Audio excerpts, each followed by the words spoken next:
கல்லீரல் நோய்களுக்கு அதிகமான அளவில் பயன்படுத்தக்கூடியது அலோபதியை தாண்டி ட்ரெடிஷ்னல் சிஸ்டம் மெடிசன், சித்த மருத்துவம் தான். மதுப்பிரியர்கள் அவங்க நான் ஒரு லீவ் 52 போட்டுட்டேன் எனக்கு வராது. லீவ் 52 போட்டால் வராது அப்படிங்கிறது எதுவுமே கிடையாது. இப்போ நம்ம சாதாரணமாக ஒரு மஞ்சக்காமாலை வந்திருக்கு, இது இட் இஸ் ஏ நான் இன்ஃபெக்டிவ் வைரல் தான், இதுக்கு ஆன்டிபயோட்டிக் தேவையில்லை, லிவர் ப்ரொமோட்டர் கொடுத்து டயட்லேயே கண்ட்ரோல் பண்ணி கொண்டு போயிடலாம். ஒன்றும் இல்லை, ஒரு லிவர் சிரப் மட்டும் கையில் கொடுங்க, இது மட்டும் பார்த்துக்கோங்க, டயபெட்டிக் பார்த்துக்கோங்க, டயட் கண்ட்ரோல் வச்சுக்கோங்கன்னா முடிஞ்சது. ஹெப்படைட்டிஸ் அப்படின்னு HPSAG அப்படின்னா இதுக்கு இது எடுக்கணும். அப்போ HPSAG பார்ப்பாங்க. பார்க்குறவங்க இன்றைக்கி ஃபாரின் கண்ட்ரிஸ் நிறைய கண்ட்ரிஸ் HPSAG பாசிட்டிவாக வெளியே விடாது.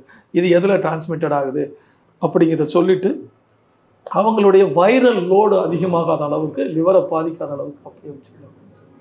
இப்போ வைரல் லோடில் HPV அப்படிங்கிறதுக்கு அதற்கு தனிப்பட்ட எல்லாமே it is management therapy, not complete.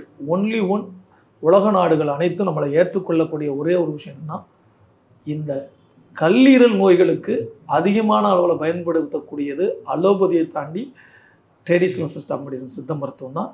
அதில் முக்கிய பங்கு வகுப்பது நம்மளுடைய கீழாநெல்லி மாத்திரையும் கரிசலாங்கண்ணி மட்டும்தான்.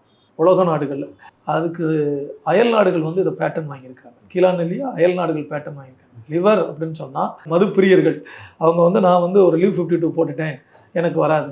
லீவ் 52 போட்டால் வராது அப்படிங்கிறது எதுவுமே கிடையாது. அது ஒரு ப்ரீகாஷன், வர்றதை கொஞ்சம் தடுத்துக்கலாம். ஆனால் அந்த குடியை நிப்பாட்டிட்டு லீவ் 52 போட்டால் லிவர் ப்ரொடெக்டர், ஹெப்பட்டோ ப்ரொடெக்டிவ் ட்ரக், அந்த லிவரை பாதுகாக்கத்தான் நம்ம மருந்துகள் கொடுத்துக்கிட்டு இருக்க முடிஞ்சு வராமல் தடுக்கிறதுக்கு பண்ணலாம். வந்த பின்னால் அதை தடுத்து நிப்பாட்டலாம். ஆனால் அதுக்கு உணவு ரொம்ப முக்கியம், உறக்கம் ரொம்ப முக்கியம். இது ரெண்டையும் அவங்க கடைப்பிடிச்சாங்கன்னா சித்த மருத்துவத்தில், சித்தா, ஆயுர்வேதா, யுனானி மருந்துகளில் நிறைய மருந்துகள்